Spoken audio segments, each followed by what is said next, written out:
नमस्कार साथियों, कैसे हैं आप सभी। उम्मीद करता हूं सब अच्छे से होंगे और सहायक शिक्षक विज्ञान प्रयोगशाला की तैयारी भी बहुत अच्छे से हो रही होगी। पिछली क्लास में हम ध्वनि के अभिलक्षण की बात कर रहे थे और इस अभिलक्षण में हमने तरंग दैर्ध्य देख लिया था, उसके आयाम देख लिए थे, इसके साथ ही साथ आवर्त काल देखा था और आवृत्ति देखी थी, फ्रीक्वेंसी। तो मुख्यतः इनमें से फ्रीक्वेंसी से क्वेश्चन आता है अधिकतर एग्जाम में, लेकिन आपको कोई भी चीज नहीं छोड़नी है, चाहे वो तरंग दैर्ध्य हो, चाहे वह आयाम हो, चाहे वह आवर्त काल से हो या उसकी आवृत्ति हो। और उसके बाद और गुण पढ़ना है जिसमें हम देखे थे पिच, ध्वनि की पिच क्या होती है, ध्वनि की गुणता और ध्वनि की चाल, तीन बचा हुआ था। इसके साथ साथ एक चीज और कभी कभी एग्जाम में पूछा जाता है, अनुनाद। अनुनाद उसको भी थोड़ा देख लेंगे आगे। पहले देखते हैं हम ध्वनि की पिच। अभिलक्षण में हमने पहला देखा था, तरंग दैर्ध्य देख लिया है, हो गया है, जो हो गया उसको हटाइए। ठीक है, तरंग दैर्ध्य हो गया था, आयाम हो गया था, आयाम हो गया था, चलिए लिख देता हूं। ठीक है, इसके बाद हमने देखा था आवर्त काल, आवर्त काल भी देख लिया है। और चौथा हमने देखा था आवृत्ति, आवृत्ति, ध्वनि की आवृत्ति। इसके बाद पांचवा जो गुण है वह हमको देखना है तारत्व, जिसे बोलते हैं तारत्व, या इसी को कहा जाता है पिच। और एक छठवां गुण जो होता है ध्वनि की गुणता से संबंधित होता है, गुणता। ठीक है, इसे कहीं कहीं पर quality, quality of sound, quality of sound कहा जाता है, या एक और शब्द देखने को मिलता है जिसको कहा जाता है टिम्बर, टिम्बर। और सातवां चाल है। एक गुण और है, एक्चुअल में दो गुण और हैं जिनको हमको देखना है। एक तो है आपका अनुनाद, अनुनाद। और अक्सर करके एक नौवां पॉइंट जो है वो प्रतिध्वनि इसके गुण में तो शामिल कर सकते हैं अभिलक्षण में, लेकिन प्रतिध्वनि को हम श्रव्य परास के बाद पढ़ेंगे। जब आपको परास ज्ञात हो जाएगा तब प्रतिध्वनि को पढ़ना ज्यादा सही होगा, लेकिन फिर भी देखता हूं अगर हो सके तो इसके बाद हम इसको पढ़ लेंगे गुण के साथ ही साथ। प्रतिध्वनि से प्रश्न आते हैं एग्जाम में। वैसे जब सोनार को पढ़ाऊंगा तो उस समय आपको प्रतिध्वनि बहुत ही अच्छे से समझ में आने लगेगी। तो चलिए आज शुरू करते हैं हम ध्वनि के पांचवें गुण को, जिसको कहा जाता है तारत्व, पिच, या फिर हाँ दो ही नाम मिलते हैं इसमें, तारत्व बोला जाता है या पिच बोला जाता है। कौन सा गुण है ये? पांचवा गुण है ध्वनि तारत्व, तारत्व या pitch, pitch of sound. English में बोले ये पिच जो है इंग्लिश शब्द है, पिच ऑफ साउंड, ध्वनि की तारत्वता। क्या होती है ध्वनि की तारत्वता? और एग्जाम में इससे ही प्रश्न अधिकतर आ रहे हैं अभी, तो आपको समझना होगा कि पिच क्या है। आप सुने हैं जैसे कि मेरी आवाज थोड़ी सी मोटी है, पुरुषों की आवाज थोड़ी सी भारी और मोटी आती है, औरतों की आवाज थोड़ी सी पतली हो जाती है। वही अगर पक्षी की बात करें तो पक्षी की आवाज औरतों की आवाज से और पतली हो जाती है। आप देखिए होंगे सीटी बजाते हुए सीटी की आवाज और पतली हो जाएगी, बांसुरी की आवाज है, बांसुरी की आवाज और पतली हो जाएगी। तो ये सारी चीजें जो है आवाज की मोटी या पतली होना, यह गुण किसको दिखाएगा? यही गुण जो है पिच को दर्शाता है, ध्वनि की तारत्वता को दर्शाता है कि ध्वनि का पतला या मोटा होना ही ध्वनि की तारत्वता का गुण होता है। आ रहा है समझ में? तो एग्जाम में ऐसी पूछी जाती है किसी ध्वनि के ऊंची या नीची होने की, ऊंचे या नीचे होने की। मोटी और पतली का संबंध किससे है? देखिए तीक्ष्ण आवाज, नीची आवाज थोड़ी नीची, और ऊंची आवाज पतली सीटी, यही जो है तारत्वता की निशानी है। और यह तारत्व किस पर निर्भर करता है? तारत्व मुख्य रूप से जो निर्भर करता है वह है आवृत्ति।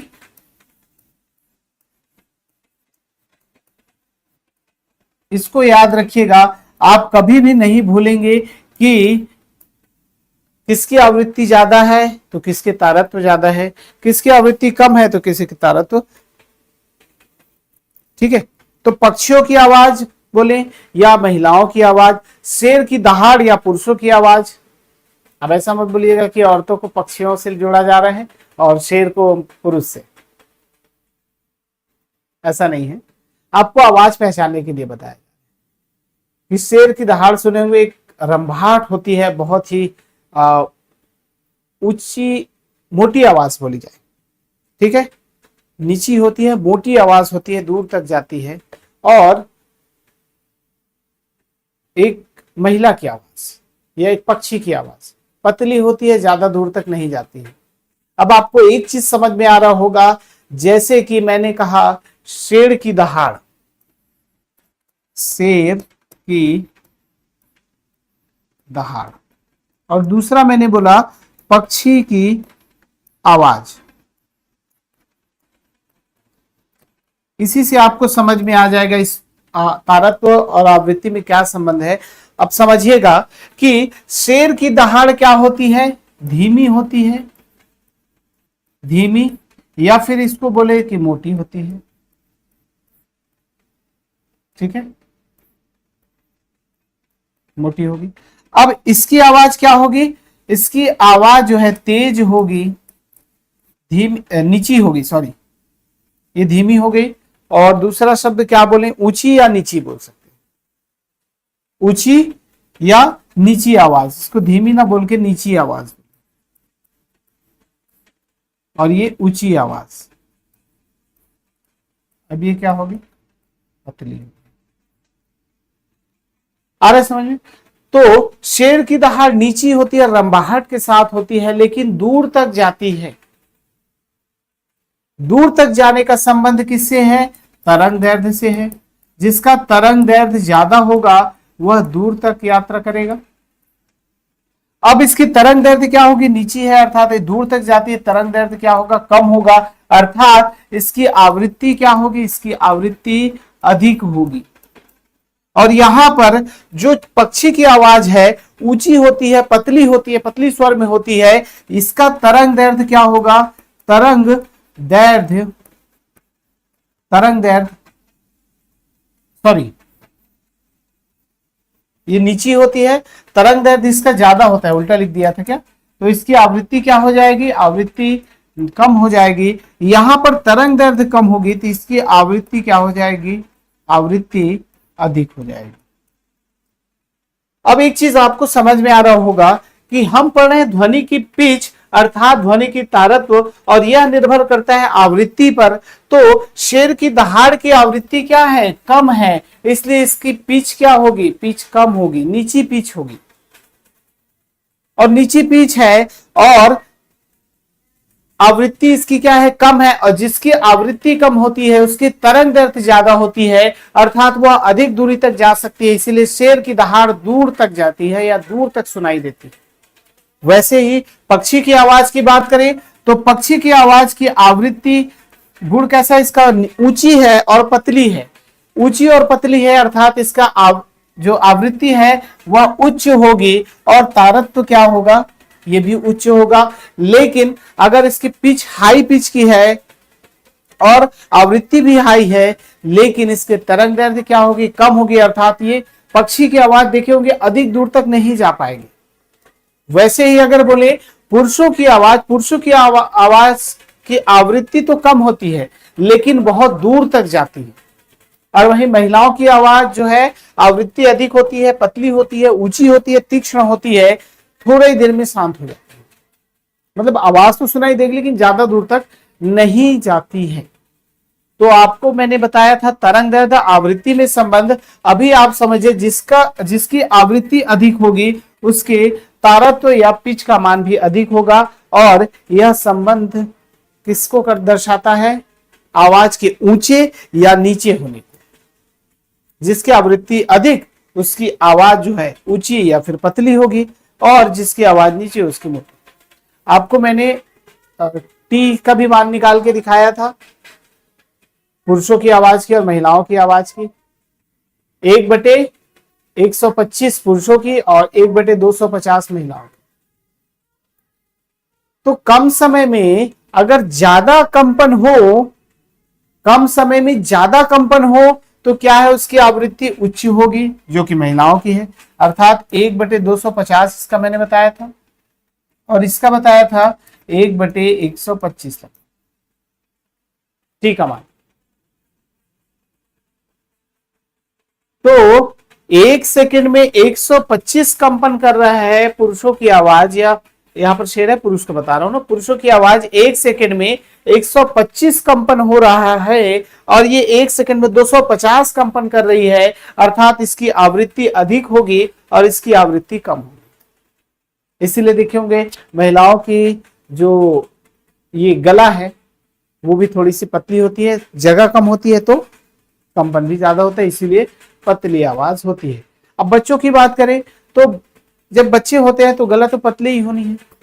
अब उस समय बच्चों की आवाज न पुरुषों की आवाज की जैसे होती है क्या? नहीं होती है। पुरुषों की आवाज उम्र के साथ अलग हो जाती है, महिलाओं की आवाज वैसी ही रहती है। जब बच्चे होते हैं तो चाहे वह बच्चा लड़का हो या वह बच्ची लड़की हो, उनकी आवाज एक जैसी होती है, पतली होती है, उनमें कंपन ज्यादा, इसलिए उनकी आवृत्ति उच्च होती है। तो तारतत्व समझ में आ रहा है। ध्वनि की तारतत्व पिच जो है आवृत्ति पर निर्भर करती है। अब इसको प्रभावित करने वाले कारक क्या क्या हो सकते हैं, लेकिन इससे पहले एक चीज और देख लेते हैं। महिलाओं की आवाज आपने देख लिया, इसके अलावा एक उदाहरण और देख लेते हैं। गिटार और तबला। अब बताइए इन दोनों में से किसकी आवृत्ति अधिक होगी? किसकी आवृत्ति अधिक होगी? गिटार की आवृत्ति जो है अधिक होगी, गिटार की आवृत्ति अधिक होगी। अर्थात कहने का मतलब है इसका तारत्व क्या होगा या पिच क्या होगा? अधिक होगा। वही तबला की आवृत्ति जो है कम होती है, इसीलिए इसका तारत्व जो है वह भी कम होगा अपेक्षाकृत गिटार। इसीलिए तबले से मोटी आवाज निकलती है और गिटार से आवृत्ति उच्च होने के कारण तारत्व। एक चीज और पूछा जाता है इसी से कि ये अनुप्रस्थ तरंगे हैं या अनुदैर्घ्य तरंगे। ध्वनि तरंगे तो आप जान गए कि एक अनुदैर्घ्य तरंगे होती हैं, यांत्रिकी तरंगे होती हैं, ध्वनि तरंगे अनुदैर्घ्य होती है। लेकिन मैंने आपको उसी समय बताया था कि सभी जगह अनुदैर्घ्य तरंगे नहीं होती है। जैसे तबले की बात करो, तबले में तो चलिए अनुदैर्घ्य निकल जाएंगी, लेकिन गिटार में कैसी होंगी? गिटार में ये जो है इस प्रकार से चलेंगी। जितने भी गिटार हो गए, वीणा हो गए, इन सभी में जो तार वाले होते हैं उन सभी में अनुप्रस्थ तरंगों की तरह निकलती हैं ध्वनि तरंगें, ऊपर नीचे कंपन करती हैं। बाकी जगह संपीड़न विलयन में करती है, लेकिन इनमें जो है अनुप्रस्थ की तरह करती है। तो इस चीज को हमेशा ध्यान रखिएगा।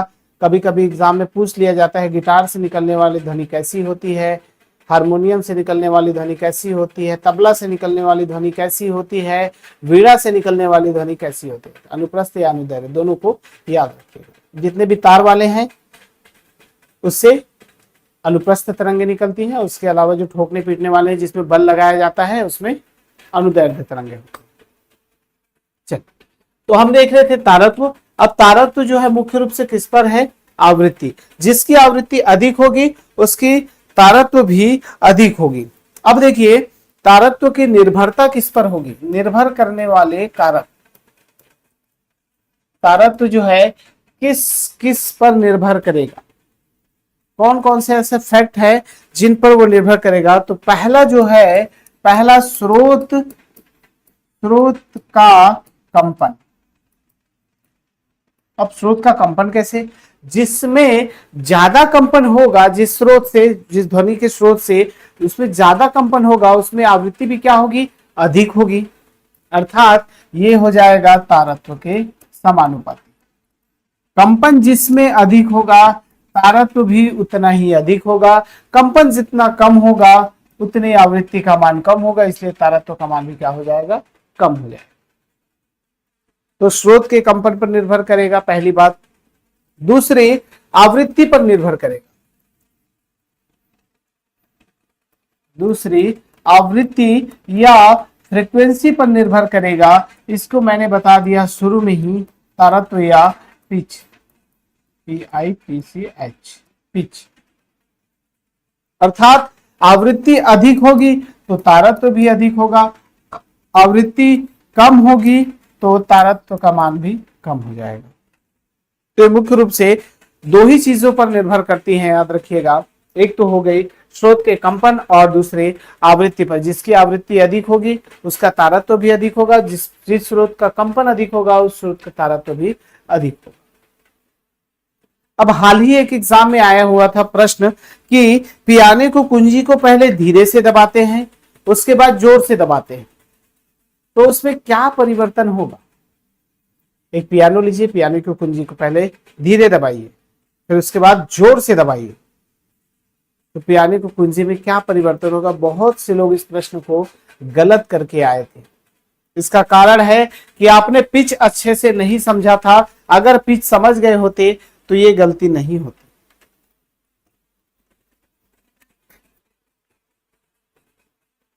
क्या हो जाएगा, आवाज तेज होती है लेकिन उसमें पिच नहीं बदलती।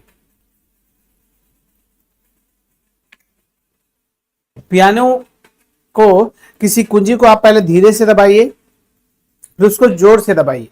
तो पहले धीरे से दबाने पर क्या होगा, कुंजी को आप पहले धीरे से दबाएंगे, धीरे से, तो आवाज कैसे निकलेगी, आवाज कम निकलेगी। ठीक है। अब उस कुंजी को आप जोर से दबाते हैं, जोर से दबाते हैं तो आवाज क्या हो जाएगी, आवाज उच्च हो जाएगी। लेकिन क्या उसके पिच तारत्व में कोई अंतर आएगा। आप जो है उसका पाइप को लीजिए, मान के चलिए वो एक पाइप है, एक पाइप में जैसे ऐसे ऐसे कंपन हो रहा है, ठीक है, या उसमें स्ट्रिंग होता है एक्चुअल में, पियानो में जो हथौड़ा जो है जाके स्ट्रिंग को मारता है और उस स्ट्रिंग पर वाइब्रेशन या कंपन उत्पन्न करता है जिससे ध्वनि निकलती है। तो पहले जब धीरे से दबाएंगे तो ये ऐसे ऐसे ऐसे ऐसे चलते हुए जाते, ठीक है, ऐसे ऐसे चलते हुए जाते हैं। तो धीरे धीरे जाएंगे तो आवाज क्या आएगी, आवाज धीरे आएगी।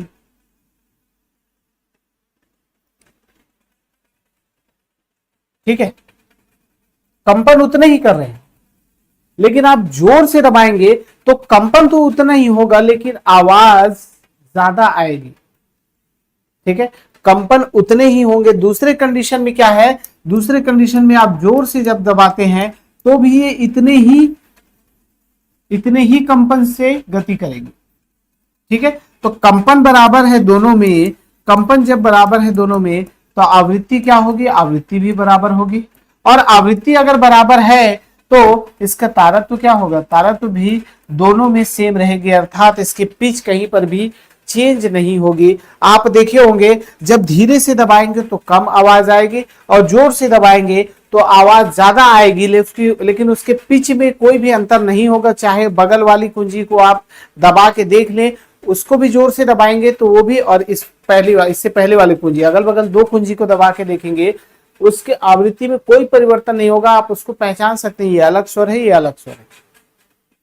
तो आवाज का संबंध अर्थात उसकी तीव्रता का संबंध लगने वाले ऊर्जा से होता है। लगने वाले किससे, ऊर्जा से होता है। मैंने बताया था E = A², या यही तो इंटेंसिटी है, तीव्रता है, जो कि किस पर निर्भर करती है, E पर निर्भर करती है, अर्थात ऊर्जा पर निर्भर करती है। किस पर निर्भर करती है, ऊर्जा पर, उस पर लगाए गए बल पर निर्भर करेगी, एनर्जी पर निर्भर करेगी। जितना ज्यादा बल लगाएंगे उतने जोर से आवाज आएगी, लेकिन पिच में कहीं पर भी परिवर्तन नहीं होगा, याद रखिएगा। आ रहा है समझ में। तो एग्जाम में ऐसे प्रश्न आ चुके हैं, इसीलिए आपको इसको पढ़ना बहुत जरूरी है। अब इसके बाद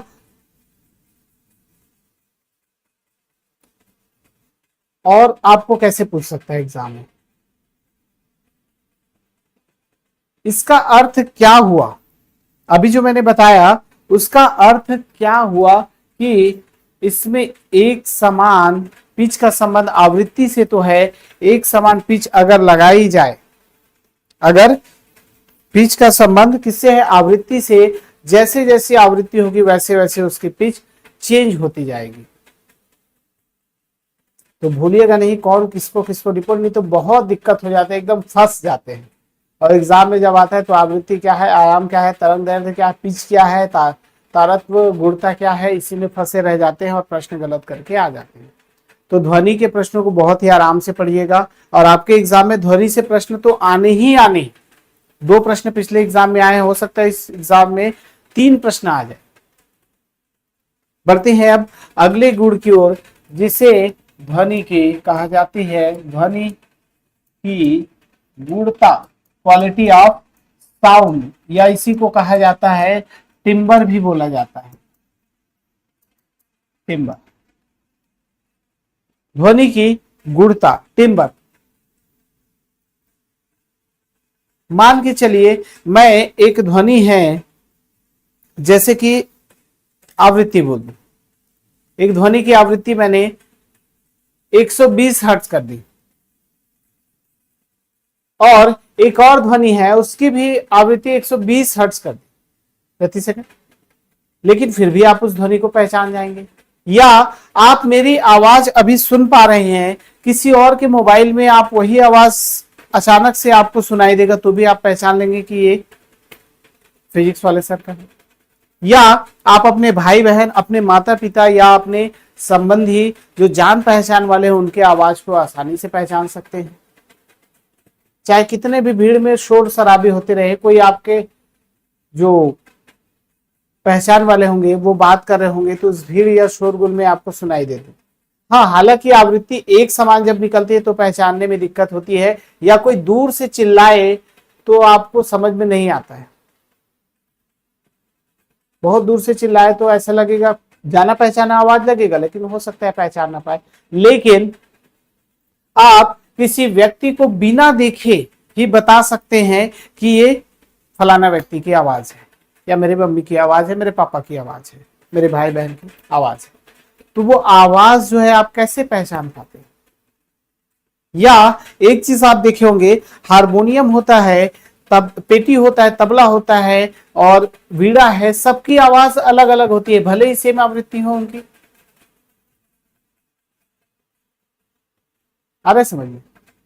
तो आवृत्तियां तो सेम हो सकती है उनकी तीव्रता भी सेम हो, लेकिन फिर भी आप उस आवाज को पहचान सकते हैं। 2 लोग एक ही आवृत्ति और एक ही तीव्रता के साथ बोलेंगे, फिर भी आप उनकी आवाज को पहचान लेंगे।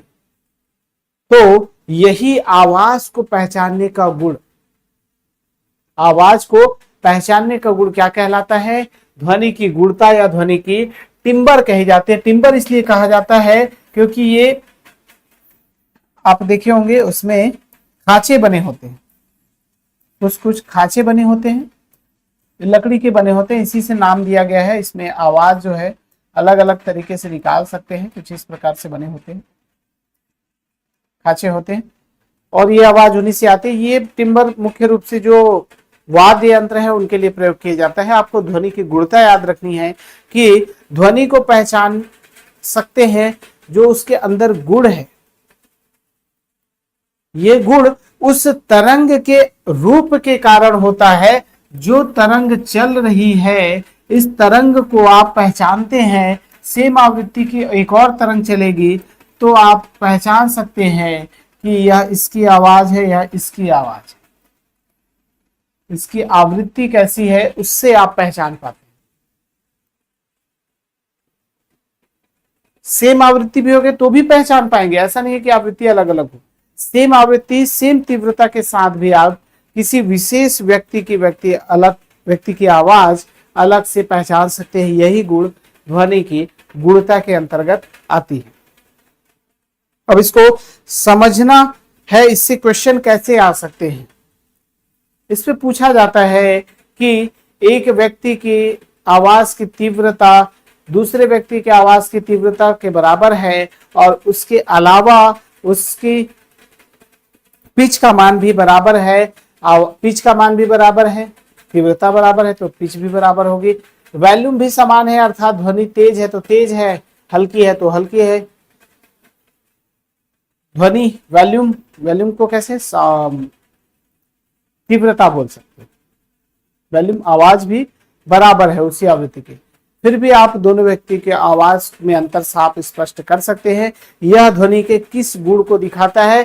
तो यह ध्वनि के गुणता को दिखाता है, टिम्बर को दिखाता है। ठीक है, तो टिम्बर या ध्वनि की गुणता आपको समझ में आ गई होगी। बहुत ही सरल है इसको समझना, कोई कठिन नहीं है, इसीलिए इसको एक बार जरूर पढ़ लीजिएगा। और वैसे तो पीडीएफ में पूरे के पूरे लिखे हुए हैं, आपको क्लास के बाद पीडीएफ मिलेगा, इस पीडीएफ से आप पढ़ के समझ सकते हैं।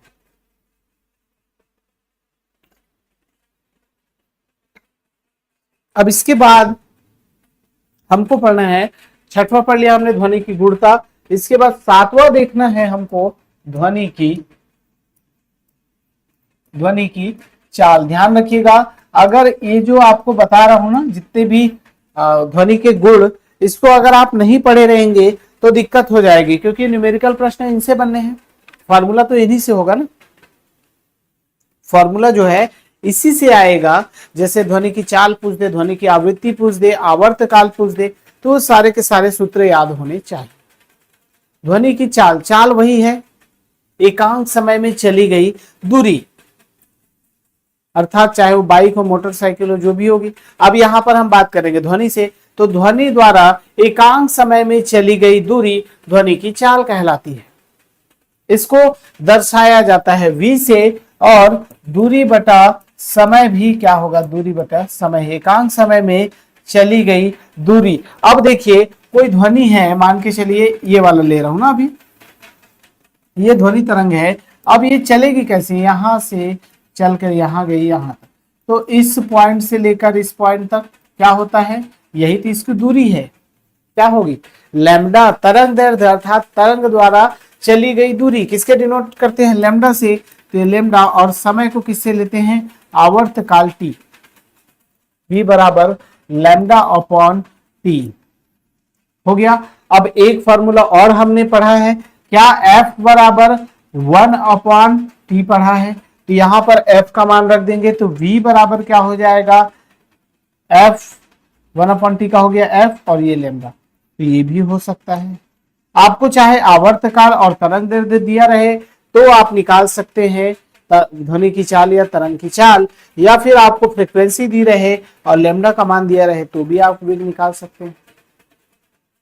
अब बस एक चीज आप फंस जाते हैं, कहां पर, जब भी दिया रहेगा ध्वनि की चाल और ध्वनि की चाल के साथ हमको तरंग दैर्ध्य का मान दिया रहेगा और समय का मान दिया रहेगा, तभी हम निकाल सकते हैं, ऐसा सोचते हैं तो ऐसा सॉरी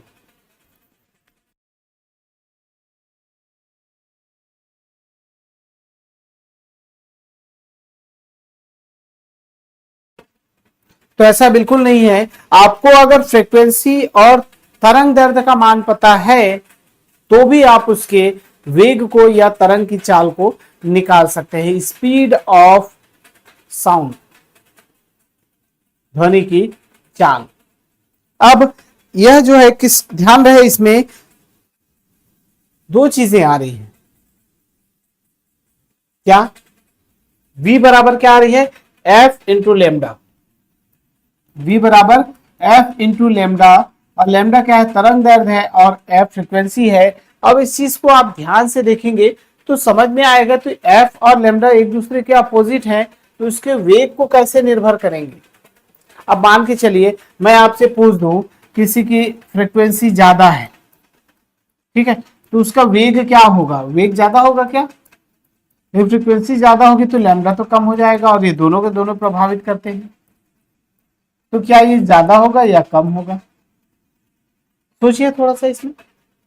फ्रीक्वेंसी और तरंग दैर्ध्य दो चीजों पर वेग अगर हम बोलते हैं डिपेंड करता है, तो मान के चलिए फ्रीक्वेंसी बढ़ा देंगे तो लैम्डा कम हो जाएगा, और लैम्डा बढ़ा देंगे तो फ्रीक्वेंसी कम हो जाएगा। तो इसीलिए इस ध्वनि की चाल की निर्भरता किस पर होती है? ध्वनि की चाल की निर्भरता न फ्रीक्वेंसी पर होती है, न लैम्डा पर होती है, या मुख्य रूप से जो होती है माध्यम पर होती है। निर्भर किस पर करेगा?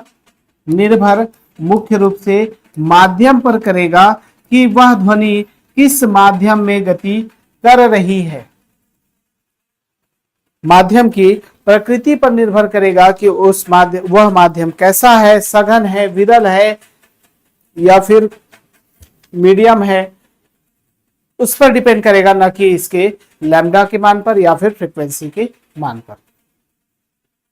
तो ध्वनि की चाल उस माध्यम के किस पर निर्भर कर सकती है?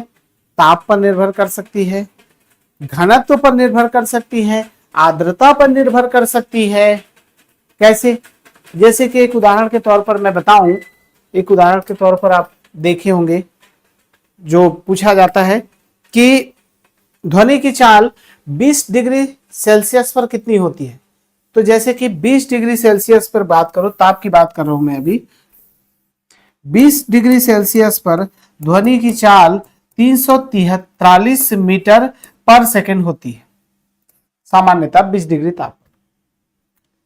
और वही समुद्र के किनारे आप देखेंगे तो वहां पर ताप में अंतर होगा और वो माध्यम भी क्या हो जाएगा? सघन हो जाएगा। तो समुद्र के किनारे 1540 के आसपास होती है, हाँ 1531 मीटर पर सेकंड होती है। चाहे तो इसको नोट डाउन कर लीजिएगा, ध्वनि का इस ताप पर चाल, ये चाल है 20 डिग्री सेल्सियस पर, और ये चाल जो है समुद्र किनारे है, समुद्र किनारे ध्वनि की चाल 1531 मीटर पर सेकंड। इसका कारण यह है कि वहां पर कुछ आर्द्रता होती है, ताप में भी परिवर्तन होता है, इस वजह से ध्वनि की चाल में परिवर्तन देखने को मिलता है, वह माध्यम सघन हो जाता है। ठीक है, तो निर्भरता किस किस पर होती है? पहला, माध्यम का प्रकार, निर्भरता पहला माध्यम का प्रकार, यह माध्यम कैसा होगा? माध्यम पर डिपेंड होगा, ठोस माध्यम है, द्रव है, या गैस है। किसमें अधिक होगी? ठोस में अधिक होगी, घनत्व अधिक होगा इसलिए। इसके बाद द्रव में उससे कम, गैस में उससे कम। तो ध्वनि की चाल सबसे अधिक ठोस माध्यम में होती है, स्टील या लोहे पे आप इसका एग्जाम्पल देख सकते हैं। दूसरा, तापमान। दूसरा जो डिपेंड करता है वह तापमान पर होता है, और ध्वनि की चाल तापमान बढ़ने के साथ बढ़ती है।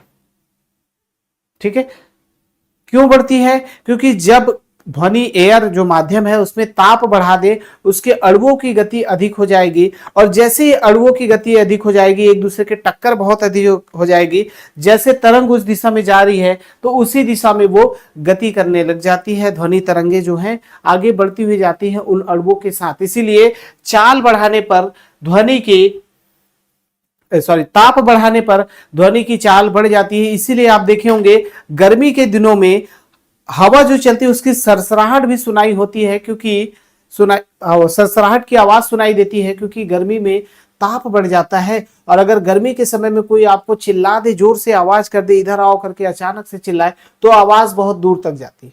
इसका कारण है कि वहां पर ताप अधिक होती है, ताप बढ़ जाती है, इसलिए जो ध्वनि की चाल बढ़ जाती है।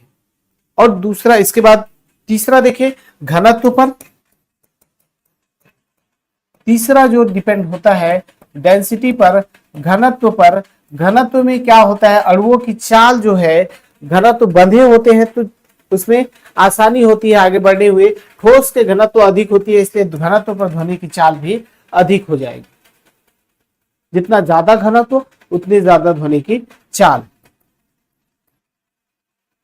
घनत्व के बाद एक चीज और डिपेंड करता है जो कि होती है आर्द्रता। लवणता के साथ तथा आर्द्रता बोले, या फिर इसको एक चीज और क्या बोल सकते हैं? दाब। दाब किसका? दाब पानी का भी हो सकता है। वो ध्वनि की चाल किस में होगी? आपको हवा में क्या मिल सकता है? मॉइस्चराइजेशन ही मिल सकता है, वाष्प ही मिल सकता है, आर्द्रता ही मिल सकती है, या उसमें जैसे समुद्र किनारे जाएंगे तो नमक वाला पानी मिल जाएगा, उसमें लवण युक्त होगा हवा।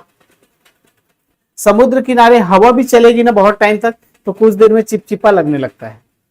क्यों? क्योंकि उसकी जो हवा है, एयर है, उसमें भी लवण की मात्रा होती है वाष्पीकरण द्वारा, इसीलिए ये भी डिपेंड होगा। अब देखिए जैसे लवणता की मात्रा उसमें बढ़ जाएगी या आर्द्रता की मात्रा बढ़ जाएगी एयर में, तो वो माध्यम क्या हो जाएगा, पहले विरल थी, थोड़ी सी उससे ज्यादा सघन हो जाएगी।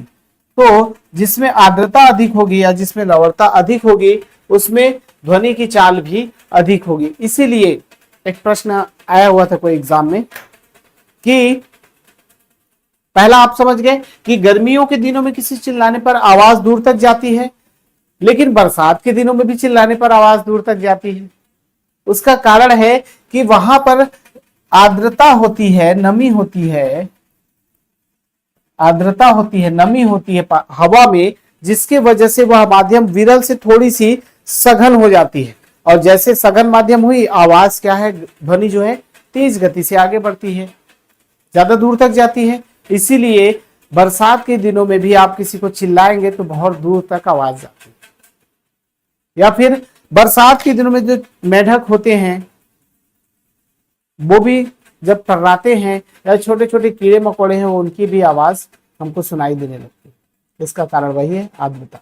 आपका घर जिस तालाब किनारे होगा तो तालाब में अगर कोई मेढक टर्राएगा तो आपको घर तक सुनाई देगा, या आंगन में कोई कीड़ा छोटी छोटी आवाज करते रहेगा तो भी वो सुनाई देती है। उसका कारण आर्द्रता है, नमी हो जाती है, जिससे ध्वनि की चाल बढ़ जाती है और ध्वनि दूर तक सुनाई देती है। तो ये चार चीजें हैं जो ध्वनि की चाल को निर्भर करती है। माध्यम हो गया, तापमान हो गया, घनत्व हो गया, और आर्द्रता, दाब या लवण। ठीक है, इसके बाद कुछ चीजें मैं आपको नोट करवा दूं, उसको आप लिख सकते हैं कि हवा की चाल लिखवा देता हूं। हवा की चाल 20 डिग्री सेल्सियस पर कितनी होती है, 343 मीटर पर सेकंड होती है। 343 मीटर पर सेकंड होती है, पूछा जाता है एग्जाम में। दूसरा, समुद्र किनारे जो है हवा, समुद्र किनारे हवा में ये जो क्या है, ये ध्वनि की चाल लिखवा रहा हूं ना, हवा की चाल नहीं, ध्वनि की चाल। आपकी आवाज वहां पर जो ध्वनि उत्पन्न होगी वो किस वेग से आगे बढ़ेगी वो लिखवा रहा हूं। 20 डिग्री सेल्सियस पर 343 मीटर पर सेकंड। समुद्र जहां पर किनारे पे 25 डिग्री सेल्सियस हो तापमान, वहां पर 1531 कितना 1531 मीटर पर सेकंड होती। ये दोनों तो हमने पढ़ लिया था, 1531। कांच अगर 25 डिग्री पर है, कांच 25 डिग्री सेल्सियस पर है तो 3980 मीटर पर सेकंड इसकी ध्वनि की चाल हो जाएगी। 3980 मीटर प्रति सेकंड हो जाएगी। और पीतल अगर 25 डिग्री सेल्सियस पर हो, पीतल हो, यही कांच की जगह पीतल हो जाए 25 डिग्री सेल्सियस पर, इस पर ध्वनि की चाल 4300 पर मीटर पर सेकंड हो जाएगी। तो जैसे जैसे घनत्व बढ़ रहा है धातुओं में, क्या होती है, ध्वनि की चाल अधिक होती है। आ रहे समझ में? तो जैसे जैसे माध्यम सघन होते जाएंगे वैसे वैसे चाल बढ़ती जाएगी। इसको नोट डाउन कर लीजिएगा, ठीक है, इसको नोट डाउन कर लीजिएगा, वैसे पीडीएफ में अवेलेबल होगा। अब एक उदाहरण देख लेते हैं, एक प्रश्न देखते हैं। कहता है किसी गैस माध्यम से स्रोत द्वारा 40,000 संपीड़न, कितना 40,000 संपीड़न तथा किसी गैस माध्यम से स्रोत द्वारा 40,000 संपीड़न एवं 40,000 विरलन, विरलन क्या है, विरलन 40,000 है, प्रति सेकंड निर्मित होती है। ये किसमें है, विरलन। और अगर गैस है, किसी गैस माध्यम में स्रोत द्वारा 40,000 संपीड़न और 40,000 विरलन है, इसका कहने का अर्थ प्रति सेकंड है, अर्थात ये किसमें होगी, हर्ट्ज में होगी। ध्वनि की चाल किसमें होती है, आवृत्ति किसमें होती है? हर्ट्ज में होती है। यदि पहला संपीड़न स्रोत से 1 सेंटीमीटर की दूरी पर हो तो तरंग का वेग ज्ञात कीजिए। दूरी दिया गया है, दूरी 1 सेंटीमीटर, पहला तरंग इससे, अर्थात 40,000 सिंग और गर्त में बना देता हूं। संपीड़न और विलयन ऐसी होगा, ये मान के चलिए संपीड़न है ना? यहां से एक और निकल गई ऐसे, यहां से यहां तक की दूरी जो दी गई है 1 सेंटीमीटर दी गई, और यही दूरी क्या होती है? लैम्डा का मान होता है।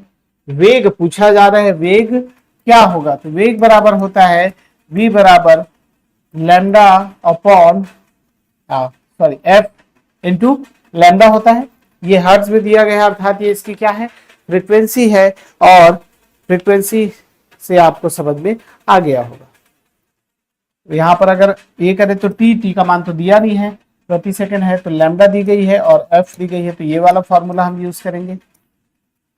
ठीक है, v बराबर एफ का मान दिया गया है, एक ही फ्रीक्वेंसी लेना है ना आपको, या तो संपीड़न ले या विलयन को, 40,000 हर्ट्ज इंटू लैम्डा का मान दिया गया है 1 सेंटीमीटर। इसको आप चेंज कीजिए किसमें?